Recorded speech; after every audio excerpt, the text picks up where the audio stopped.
YouTube, my name is Mesa Sean, and welcome back to another Destiny 2 video. Alright folks, this one is going to be a big one, so strap in.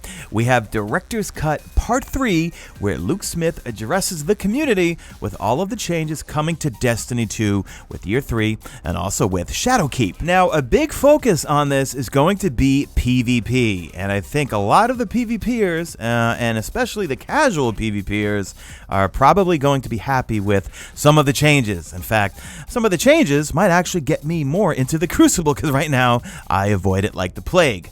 Anyway, let's get into this. If you enjoy this video, a like rating is very much appreciated, and subscribe if you're not a subscriber. Let's do this. Now, the first part is called Combat, the Inevitable Collision of Action and RPG.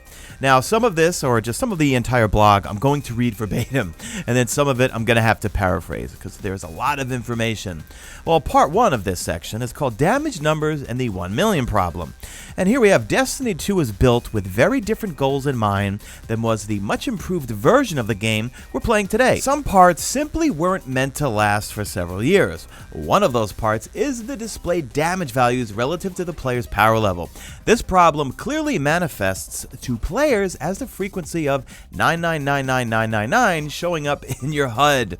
As the post-Forsaken year continued, the curve that dictates the value of displayed damage sharpens into a hockey stick.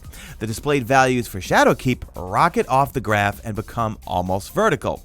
This inflation for damage is getting retooled this fall. Here are the changes, guys. It will look like a UI numbers squish, but more crucially, behind the scenes, we're setting up the damage display system to last. It's important that you understand we are not nerfing your outgoing damage. Rather, we're refactoring the displayed number game-wide. We've also had something that over the years the team has called the immunity wall. This is a value where players cannot damage AI. In the game today, if you're 50 power below an enemy and you shoot it, you deal a big old donut. Another change we've made for this fall is that we've lowered, and he puts parentheses raised question mark, the immunity wall to 100. This means you can now deal damage to enemies you were up to 100 power below.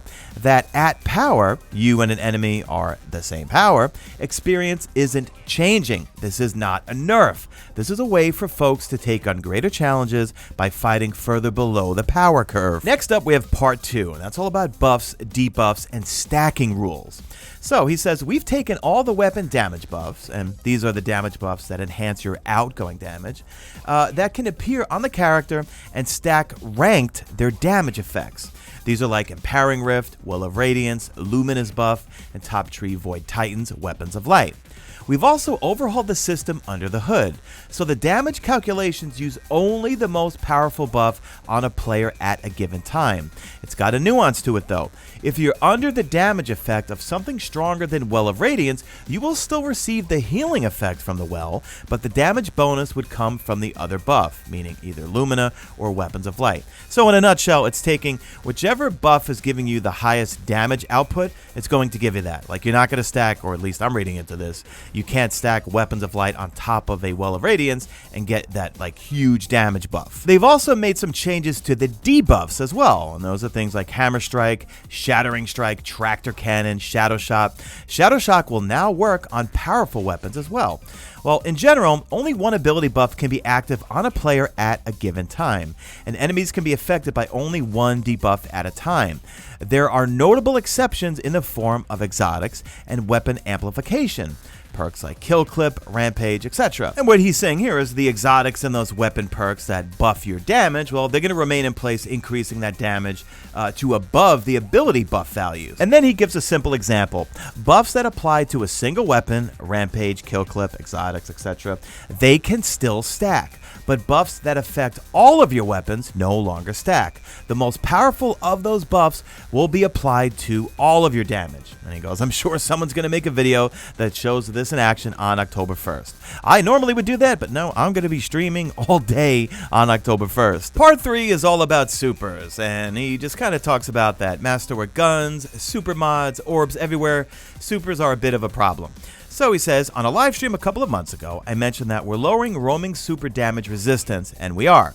Seeing someone pop a super should not instinctively make us want to run away, give up, or float off the map. We want super kills to feel earned, and we want players on the business end of a super to feel that they can make a big play and put down that striker titan. Being able to challenge someone in their super is important. Right now, many of the supers are very, very hard to challenge. On top of that, more things than ever now contribute to players getting their supers back. So we're doing some tuning there as well. Supers will be just as powerful, but they'll be more strategic of a choice. As such, we're reducing the effectiveness of orbs on refilling the super meter and reducing the super energy gain from kills and assists. Alright, I'm fine with that in PvP, but let's see what he has to say about PvE. He goes, this isn't just a problem in PvP. Remember that series on the Reckoning in part 1? It's all related. Supers are still very, very powerful in the PvE game. Players will just need to be slightly more specific with their timing and positioning than in the past. This kind of tuning is a pendulum. We've swung it hard in different directions, and we're all hopeful that these changes will begin to find a better middle ground to Destiny 2. I'm fine with what he said for PvP. Not exactly happy about that PvE stuff, but yeah, I mean, if we think about it like in public events and things like that, or even strikes for that matter, we all pop our supers and we one-phase the boss. And yeah, maybe they do need to tone things down. Let me know in the comments section. Are you happy with this? Next up is part 4, heavy ammo available. I have not heard Shaq say that in a very long time. Luke says we're making some changes to heavy ammo in Destiny 2. Heavy ammo will be a communal thing in 6v6 playlists. We're also reducing the amount of ammo per brick in PvP for certain 6v6 archetypes. It's not exactly the same as Destiny 1 though. When a player cracks open the heavy crate, other players have a window of time to interact with it and get their heavy ammo. Part 5, we're going to talk about PvP and we get an update on Trials of the Nine. Here we go, folks. Trials of the Nine wasn't the hero we wanted it to be. We made too many changes to the formula that, while it had begun to decline in Destiny 1, wasn't as flawed as we thought. When we were making Destiny 2, we talked a lot about making sure it felt like a sequel, bringing in new players and simplifying the game. And Trials of the Nine created another casualty there. It happened on my watch, and if I could turn back time, I'd challenge us to do things differently.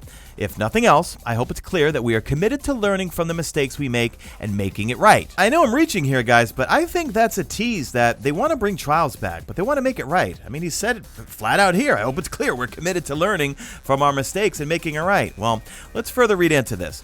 There were some really cool parts to the Emissary. Some of the gear was very potent, but the theme felt weaker. The Trials card was less important, and the stakes felt lower. Trials of the Nine didn't work the way we'd hoped, and Trials of the Nine is on hiatus indefinitely. Now, if they're committed to making it right, it would not surprise me if they bring it back maybe next spring or something, or maybe a send-off leading into Destiny 3. And I still think we're getting a Destiny 3 in 2020, but that's just me. You sound off in the comment section. Destiny 3 or no? Are they going to keep adding on to Destiny 2?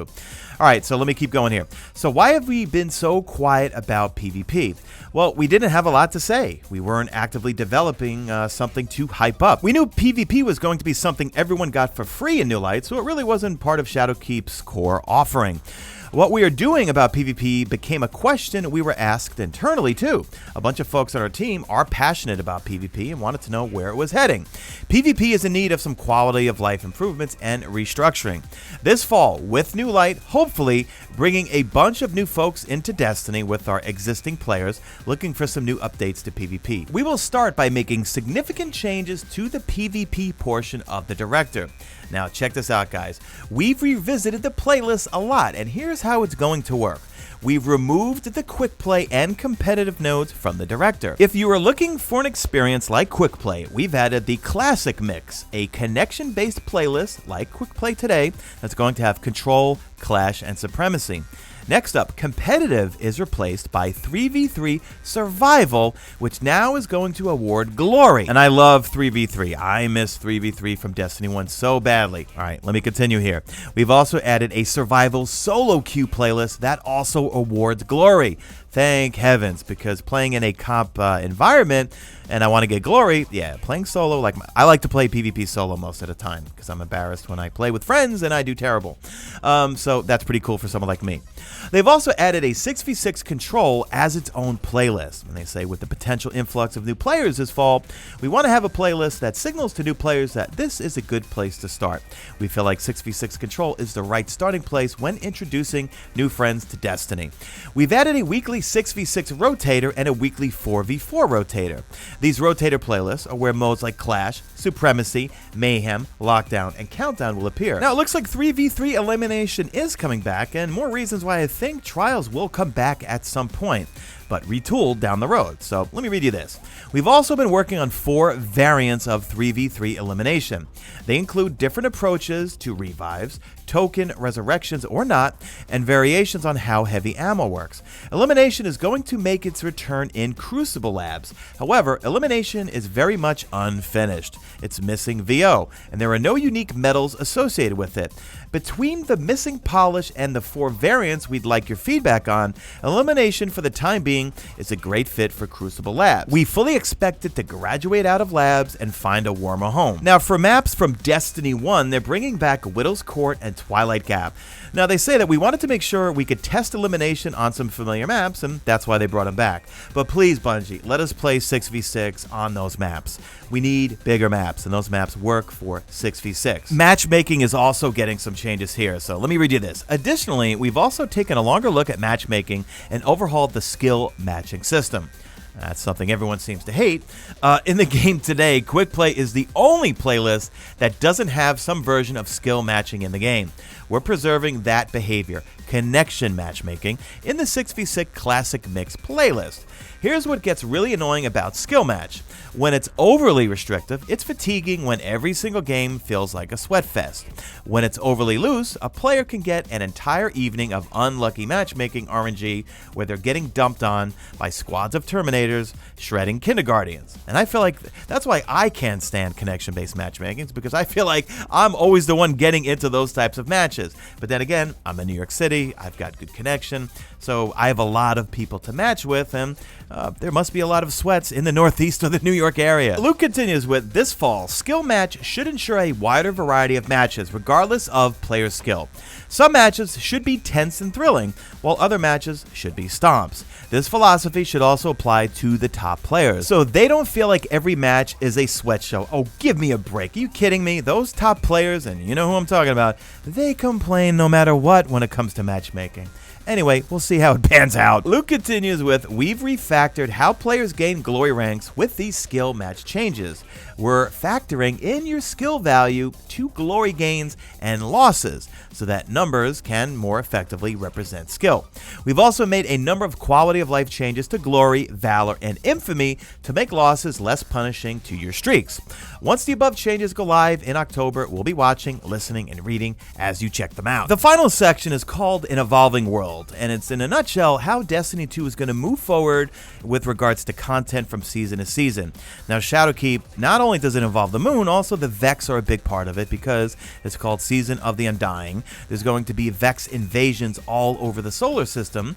The raid takes place in the Black Garden, and I believe that's going to involve the Vex, but also we did see some sort of taken thing somewhere in the Black Garden. I was just shown for like a split second, but let me read you what Luke Smith has to say here. During Season 8, a new situation will unfold on the moon. I'm being cagey here only because I'm reluctant to spoil anything. Over the course of the season, parts of the game will change before the situation culminates to an event that will ultimately resolve it, and its content will be exhausted. But this resolution sets up the events of Season 9, which again adds something new to the game and resolves it, something too that will go away, but not before setting up Season 10, etc. This differs from last year's annual pass, which permanently added activities to the game. This year we'll see events that last for 3 months and offer new rewards to chase, although at the end of that period, some of the activities will go away. For a time, the rewards will too, But we also acknowledge the part of playing Destiny is collecting all of the stuff, so in future seasons, the weapons and legendary armor associated with the seasonal activities will be added to other reward sites. That's why I'm wondering, how is this artifact going to work out? You level it up, you get all these amazing perks that are almost exotic, as they stated in the Vidoc, and then you turn it in at the end of the season, or it's done at the end of the season, and you get a new one, and you lost everything from that previous artifact. I don't know how I feel about that. How do you feel about that? Let me know in the comments. Now, here's more proof that I think Destiny 3 is definitely going to be a thing, because Luke says straight up right here, the game continuing to grow forever isn't something we can support. Destiny's simulation, fidelity, and architecture fundamentally make it a big game. And I've seen a lot of Game X does it. Why can't Destiny? But the reference game and ours have very different technical profiles. Yeah, the more they add to the game, the bigger it gets, and on consoles, I mean, PC is not going to have a problem, but on consoles, they can't just keep adding and adding and adding to it, so I think we're going to get Destiny 3 in 2020. Anyway, he says, technical limitations aside, we also don't think making a game that grows forever is Destiny's path forward. It's why the second component of the vision is a single evolving world. He goes to clarify that single evolving world doesn't mean there's only one destination on the director. That's not where we're heading. You were there with your friends, got the gear and weapons to remember it by, made the memories, and changed alongside Destiny.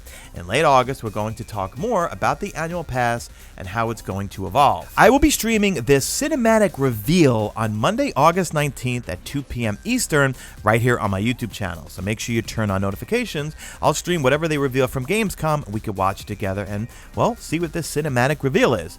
Well, if you made it this far into the video, please leave me a good old hashtag made it to the end. If you did make it to the end, if you'd like to become a channel member and further support my channel, click the link in the description. We have a really cool Discord. We have some LFG going on. I like to hang out and chat with you guys in there, give you a sneak peek behind the scenes on things, and also get advice from you guys on content that I make. And that's it. Do me a favor, drop a like in this video only if you see fit. Follow me on Twitter at Mesa Sean. Check out my stream, usually always on YouTube. And that's it. I am out of here like Vladimir.